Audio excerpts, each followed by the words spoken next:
In this episode, we speak with Taylor Rhodes, CEO of Applied Systems, the leading global provider of cloud-based software that powers the business of insurance. Recognized as a pioneer in insurance automation and an innovation leader, Applied is the world's largest provider of agency and brokerage management systems. Taylor joined Applied in 2019 after serving as CEO of SMS Assist, the leading cloud-based software platform for multi-site property management. Previously, he was the CEO of Rackspace, where he led the company's growth from a cloud pioneer to an industry leader with more than $2 billion in revenue. Taylor was recognized as one of the top 50 SaaS CEOs of 2023 by the Software Report. I am your host, RJ Lumba. We hope you enjoy the show. If you like the episode, click to follow.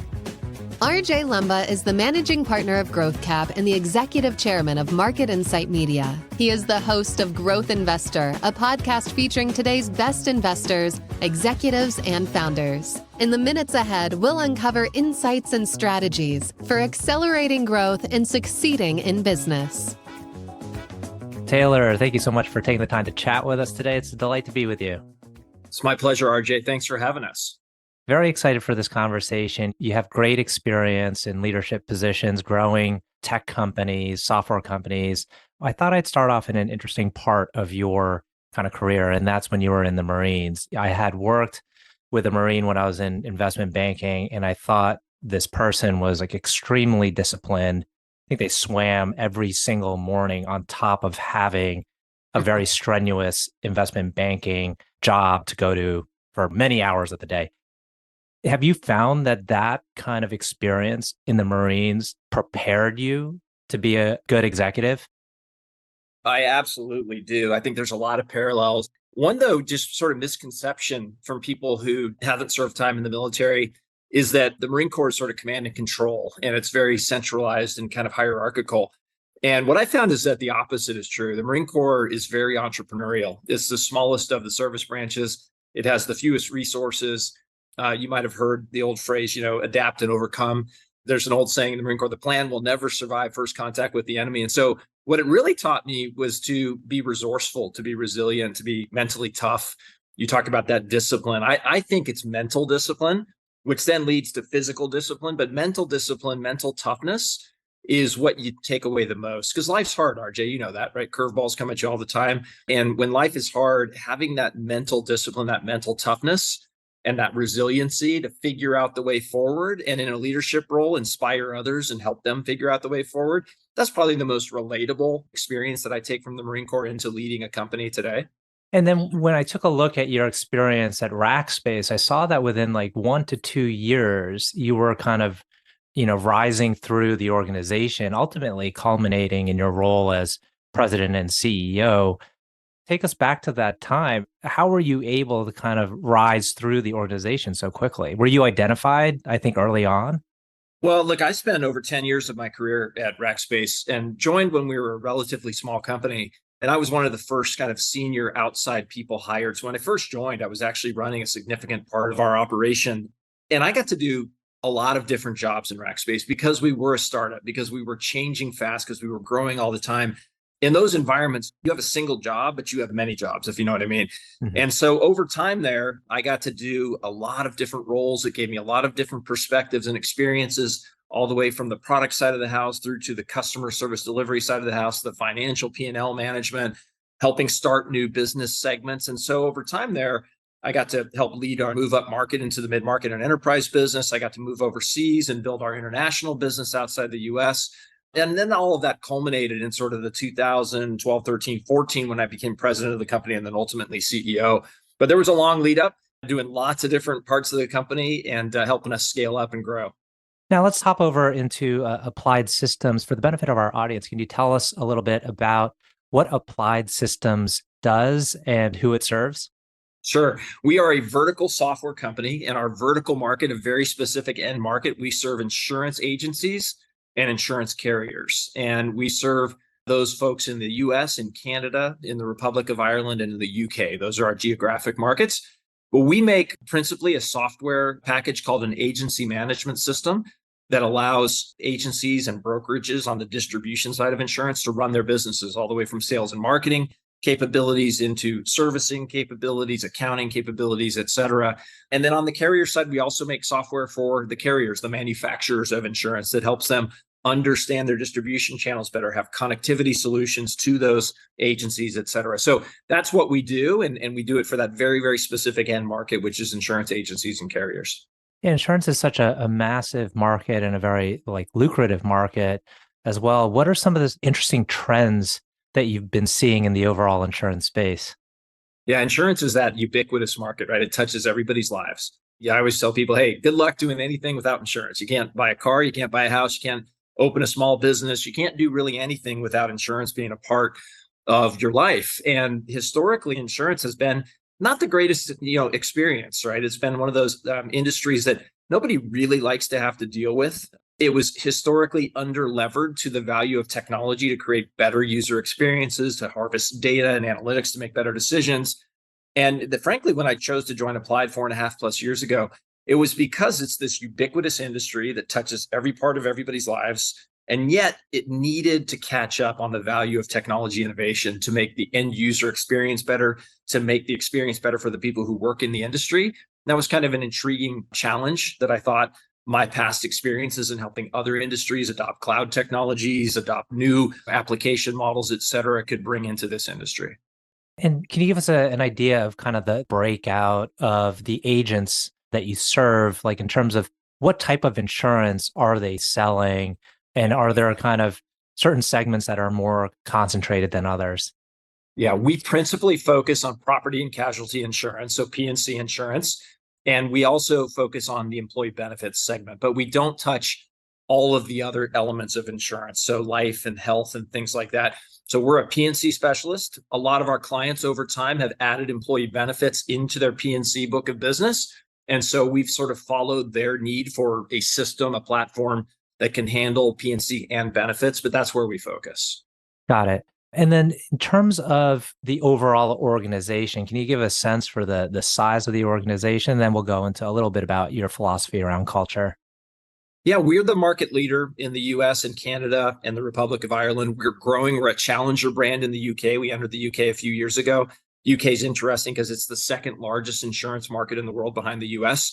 And so there's lots of growth room there. We're several thousand employees in those geographies. And you add India into that mix where we have some captive software teammates who help us, do what we do 24/7.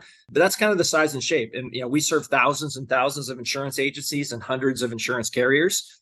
And those are our clients. And, our culture is very customer centric. We remind ourselves all the time when our customers win, we win. So what can we be doing to help our customers win?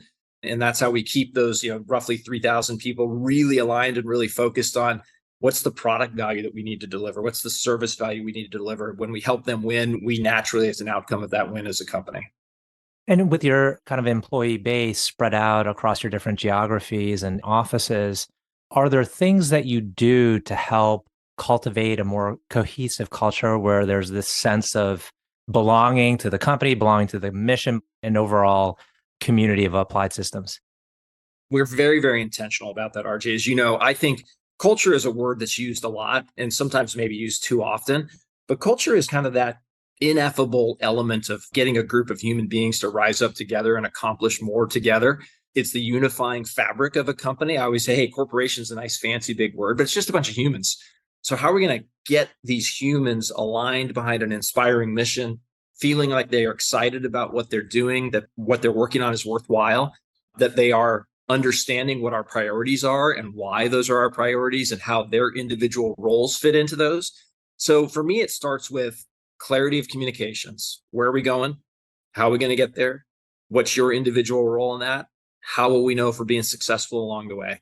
And don't ever take communications for granted. You have to say things many, many times in different forums and different venues, some digitally, some in person. We do a Team Applied Talks video on a very regular basis where we can just share reminder. Here's our goals and priorities. Here's why those are our goals and priorities. Here's how we're doing against them this year. Here's what we're not doing well and what we need to do about it.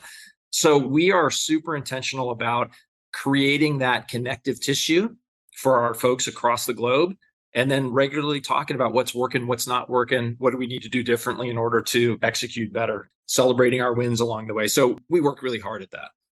I'm curious if you've been part of organizations before where you've really honed in on how they were doing things in order to scale and you were able to take some of those key learnings. Do you view the way you lead today as kind of that amalgamation of all those experiences? Yeah, I think you're a fool if you don't learn, right? From the past. And look, this is my third time being a technology company CEO. And so much of what I do today and how I do it is informed by my experiences in the past. Rackspace was a hyper growth, crazy story of starting a company. I didn't start it, but I joined the starting team fairly early and learning about technology innovation. We were one of the first cloud computing companies truly growing, a massive cloud business back in the early days of cloud when it was just AWS and Rackspace. That was all about hyperscale and how do you hire the right people and keep and evolve the right culture to handle that hyper growth, and how do you put customers at the middle, and how do you unify things like technology innovation with scaling the P&L. Tons of leadership experiences that I learned there, and then you just, over time, what you do is you learn what works and you learn what doesn't work. And hopefully you get better as you go. I don't want to get worse as I go. So hopefully you get better as you go and you just accumulate wisdom from your experiences.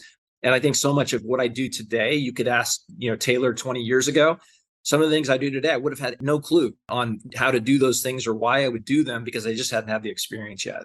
Mm-hmm. Now, are you fueling your growth through outside capital or through profitability? We cash flow our growth. We have a set of very awesome investors. We're a privately held company. We have a collection, of classic, what I would call long hold private equity. Hellman and Friedman is our principal owner.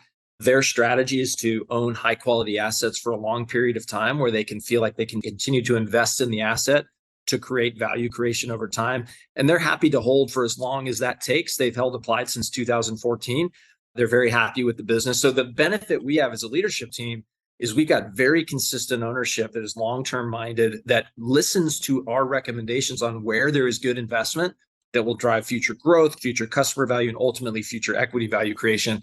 So we don't have to worry about flipping owners every couple of years, which really as a leadership team gives you the ability to settle in, really understand your end market, really understand your clients and how to differentiate yourself, and then make those investments, have the courage to make those investments that might take years to pay off, but that you have high conviction will pay off. So we're really blessed to have great leaders who not only know software very well, they know software investing super well, they also know insurance very well. They've been around the insurance technology space for quite some time, so they can add a lot of value to us. And I see you own multiple brands. Going forward, do you see your path to expansion both as a combination of organic and acquisitions? We have been an acquisitive company, mostly for acquiring product capabilities. We always do a build by partner assessment. We want to understand where that next value creation opportunity comes from for our large installed base of customers, but also, frankly, to attract new customers. And then we say, okay, if we've done enough work in the market to understand where the needs are, where the gaps are, where our clients would value us going somewhere, then we take a hard look and we say, is that something we can build ourselves?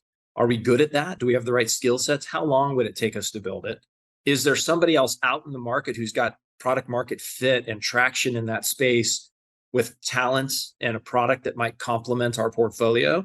Or should we partner? Is it important but non-strategic? So we should partner with somebody because we're never going to go really try to play in that space ourselves, but having an integration and a partner strategy would help our clients. And so oftentimes that leads to, look, we should build this because we're experts at the intersection of insurance and technology. But frankly, when you find an awesome team that has invented something really great that clients love and they're getting traction in the market, and you believe that they are the right type of entrepreneurs who would fit with your culture and make you better, oftentimes an acquisition makes perfect sense for us. So I think we've done 7 to 10 acquisitions over the last 5 years. We do operate a couple of them under separate brands, but we're not a holding company where we just want to acquire things and let them run. We want to make sure we can add value to those assets and run them with the intentionality that really amplifies our overall strategy. And what do you think is the most challenging aspect to scaling? Obviously, there's multiple components to ensure that the organization keeps building and growing top line as well as improving efficiencies. What's been your biggest challenge? If you're a leader and you don't focus on having the right leaders in all the key roles, you're going to fall down. All right. Because the bigger a company gets, the more complex things get, the harder it is to amplify that consistent communication, that consistent mission, vision, and values, that consistent set of priorities. So I always focus on the basics, right? You remember Jim Collins' book, Good to Great, where he said, you got to have the right seats on the bus and the right people on the right seats. That sounds so easy, but oftentimes companies skip over that and they get it wrong. So my number one job here, I believe, is to build an excellent leadership team who then in turn will also attract and build excellent leadership teams within their organizations. And if we do that right, then our frontline employees will believe they have bosses who care about them, bosses who sponsor them, bosses who want to invest in learning and development for them, bosses who communicate clearly, who help them have context, bosses who are effective at performance management so that they don't allow poor performers to hang around and demotivate the high performers. So get your leadership right, and I think everything else rolls from there. And how do you stay honed in on, how your leaders are doing? How long do you give them if you find that they could be not going in the direction that you were intending them to go in? Yeah, I think it's a fallacy that you're going to hire right every single time, right? In fact, if you ask me, Taylor, what's the hardest thing about your job? Hiring well is the hardest thing. Interviewing is the worst form of hiring because everyone's faking it a little bit, right? And so how do you get people to be open and real and authentic during that process? And what I try to do is I try to say, hey, I'm going to tell you all the good, the bad, and the ugly about Applied. No company's perfect. I want you to understand what you would be walking into. I want you to understand what I would expect of you. And I want to give you the opportunity to see if that sounds right for you and be honest. Because at this stage in your career, usually I'm hiring senior people. You don't want a career mistake that you have to explain on your resume. And I don't want to make a bad hire. So let's be open and honest with each other. And I find oftentimes that really gets people to open. They're refreshed by being able to say, okay, you know what? This is a two-way thing. I need to make a great decision here too. So is this a fit for me? Am I going to be good at what Taylor's telling me he's going to expect of me? And I find that to be not perfect, but effective. On the other hand, if you get it wrong, you got to recognize it as soon as you can and take the action, right? The longer you let a poor hiring decision fester, the more damage it will do in the organization. I've never once had to let someone go that I probably couldn't have let go 2 or 3 or 4 months earlier than I did, right? And so it's having the discipline to recognize it, have the direct conversations and set clear expectations. But if it's just not working, have the courage to sit down and just say, hey, we've got to part ways here. Yeah, I once heard the advice, and I'm not sure if this is correct or not, that the first time you think about whether someone is right for the role is probably the right time to make the decision. Would you agree with that? At this stage in life, if my instincts, which are honed by experience, are telling me that something's just not right, first of all, I got to be close enough to that person on a regular interaction basis to either validate that quickly or refute it. But once you sort of start to know, and then it's just time to say, hey, this isn't going to work. Yeah, it's time to go. Right.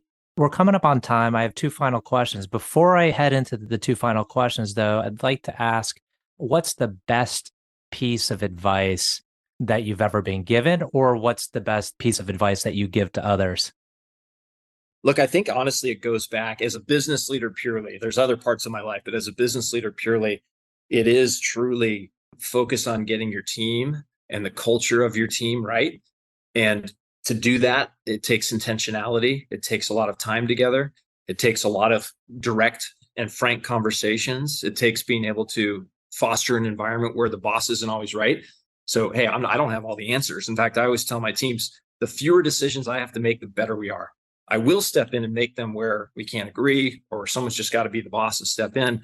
But guys, I hired you because you're talented, you're experienced, you're wise in your own ways. I'm going to trust your decision making until you give me a reason not to, right? So you actually give a lot of empowerment to your people.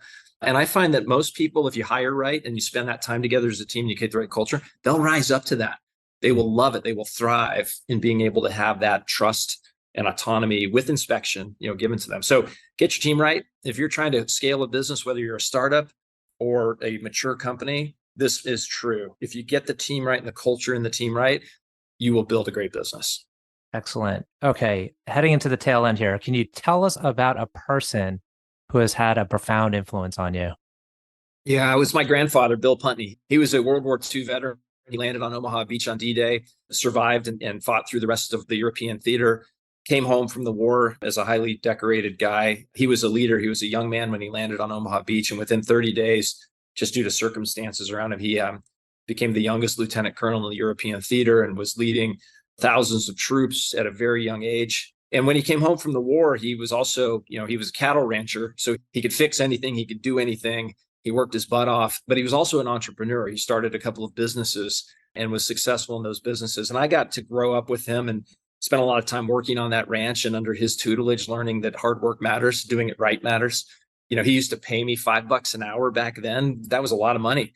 But what he was showing me was if you do hard work and you do it right, there's a reward. And the funny thing is, he used to pay me with a paycheck that actually had a tax stub on it. And he would withhold taxes from me because he was also teaching me, hey, you've got to be a good citizen, right? You've got to contribute. So he was a very, very instrumental figure in my life that I still carry a lot of life lessons from. Excellent. Last question. Can you tell us about a charity, cause, or other endeavor that you're passionate about? Yeah, personally, my wife and I are very involved with an NGO called World Vision. We focus on eradicating extreme poverty in tough parts of the world. And we do that through economic development. We do it through clean water projects. We do it through education.